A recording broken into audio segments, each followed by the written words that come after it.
আজ আমাদের day 4 sorry day 3 চলছে, আর 3 দিনের হাঁটা। আজ আমরা পৌঁছাবো এমবিসিতে।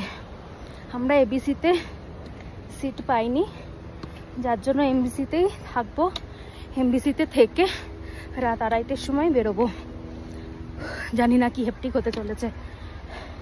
আর এই লাইনে প্রচুর ঝর্ণা, প্রচুর। সামনে আর একটা ঝর্ণা, পেছনে একটা ঝর্ণা পার করে এলাম। চলো দেখি সামনে ঝর্ণাটা।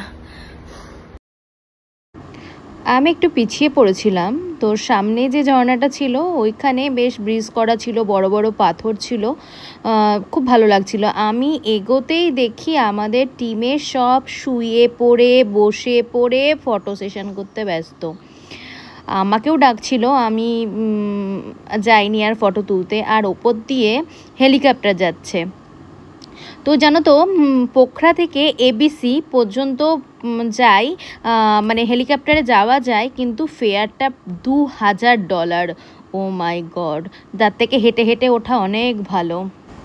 বাবা দেখুন, আমাদের টিমেরই একজন মহিলা আর কি, ম্যাডাম কোয়েল মল্লিক আর কি, কি সুন্দর শুয়ে পড়েছে। আমার সত্যি খুব ফানি লাগে জিনিসগুলো, কিন্তু সত্যি মানে ছবিগুলো যখন দেখলাম আমিও খুব মিস করলাম। আমাকে বহুবার ডেকেছিল, তবে আমি যাইনি। আসলে আমি মাঝে মধ্যে পিছিয়ে পড়ছিলাম, সেই জন্য আমি ভাবলাম যে আমি একটু এগিয়ে সামনে আর কি যাই। লাস্ট 2 দিন ধরে আমরা দিনে পাহাড়ি পথে 10 কিলোমিটার করে হেঁটে চলেছি, তবে আজকেও তার কিন্তু অন্যথা হবে না। আজকেও আমরা প্রায় 10 কিলোমিটারই হাঁটবো, আর আমরা পৌঁছাবো আজকে এমবিসিতে। দেখো কিভাবে এরা ফটো সেশন করছে। তো যাই হোক, সামনে রাস্তাটা পুরোটাই চড়াই, আজকে কোনো নামানামির কেস নেই। যতটা উঠবো এমবিসি পর্যন্ত পুরোটাই চড়াই। আর লাঞ্চ করব দুপুরবেলা। দেওরালি বলে একটা জায়গা আছে, অসম্ভব সুন্দর জায়গা। ওখানে লাঞ্চ করে আবার উপরে উঠতে থাকবো। আজকে মনে হয় সন্ধ্যা হয়ে যাবে, কেন জানি না, আমার পায়ের কন্ডিশন ভালো না। আর দেখা যাক কত দূর কি যেতে পারি। আর এই দেখো, এই অবস্থার মধ্যে দিয়ে উঠতে হচ্ছে, মানে একটু এদিকে ওদিকে যদি মন চলে যায়, পা যদি এদিকে ওদিকে পড়ে যায়, ব্যাস আর কোনো রাস্তা নেই, পা পুরো মচকে যাবে। আমার তো 2-3 বার এরকম হয়েছিল, কিন্তু যেহেতু হাই অ্যাঙ্কেল ছিল তার জন্য পাটা মচকা লাগেনি। আর এই দেখো কি সুন্দর ঝর্ণা। আর আমরা যেতে গিয়ে এরকম একটা, এটা মনস্ট্রি বলতে পারো বা নাও বলতে পারো, এরকম ভেতরে একটা ঠাকুর অবশ্যই ছিল।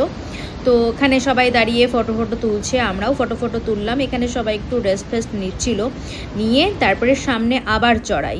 দেখো কি অবস্থা, এই দেখো, মানে এই রকমভাবে আমাদেরকে যেতে হবে। তো এই সিঁড়ি দিয়ে সামনে এগিয়ে গিয়ে স্বর্গের সিঁড়ি আর কি। আমি যখনই সিঁড়ি দেখছিলাম তখনই স্বর্গের সিঁড়িই বলছিলাম, তাছাড়া আর কি বলবো বলো, যাচ্ছি তো স্বর্গে না, তো স্বর্গে যাওয়ার সিঁড়ি।